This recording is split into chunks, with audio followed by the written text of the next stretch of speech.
chaos and madness of SEC football media days. Happens every year in the Birmingham Hoover area, and once again it happened on Tuesday afternoon, early Tuesday afternoon, when Dan Mullen came by, addressed the swarms of fans asking for autographs, as did Fred Ross, Richie Brown, and A.J. Jefferson. We've gone over topics of talking beards and hair, whether or not Mississippi State will be able to replace Dak Prescott.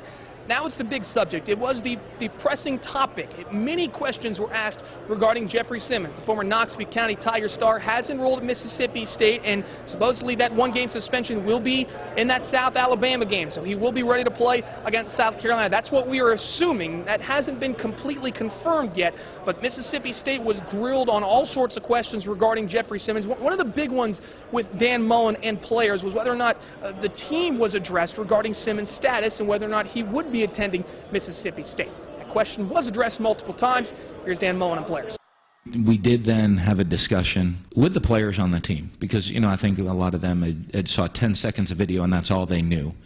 And I think after having the discussion on the team and the entire situation, I think there was a lot more comfort with everybody on the team with him being part of our football family. Actually, I didn't watch the video. I didn't want to. I felt like there was no need to watch the video, but I've talked to Jeffrey and, got a chance to see where he was, his mind was, and how he felt about everything first. And looking back on it, I'm glad that we did take him in because so far he's turned out to be a great teammate. I think there's a lot of people that can learn from his mistake. He was without sin can throw the first zone.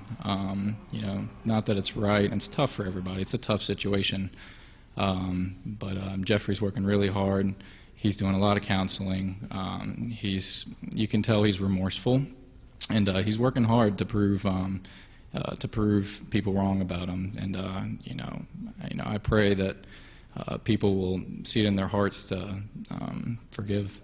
The Jeffery Simmons situation will continue to be a fluid situation. Obviously, the case still in the court, still hasn't been decided yet on a judge. So we're still figuring out many details, and we're still determining the right course of action, honestly. That's what Mississippi State continues to say. They continue to mention they've done a thorough investigation, but as A.J. Jefferson pointed out a little bit earlier, he said that Jeffrey's currently the strongest guy in the weight room, and he's one of the best teammates. He's currently pushing some of the hot upperclassmen, the juniors and seniors, to get stronger and get ready for this season. So all around, the former Knoxville County Tiger appears to be taking well to his new surroundings in Starkville. Obviously, you've heard he's wearing number 36.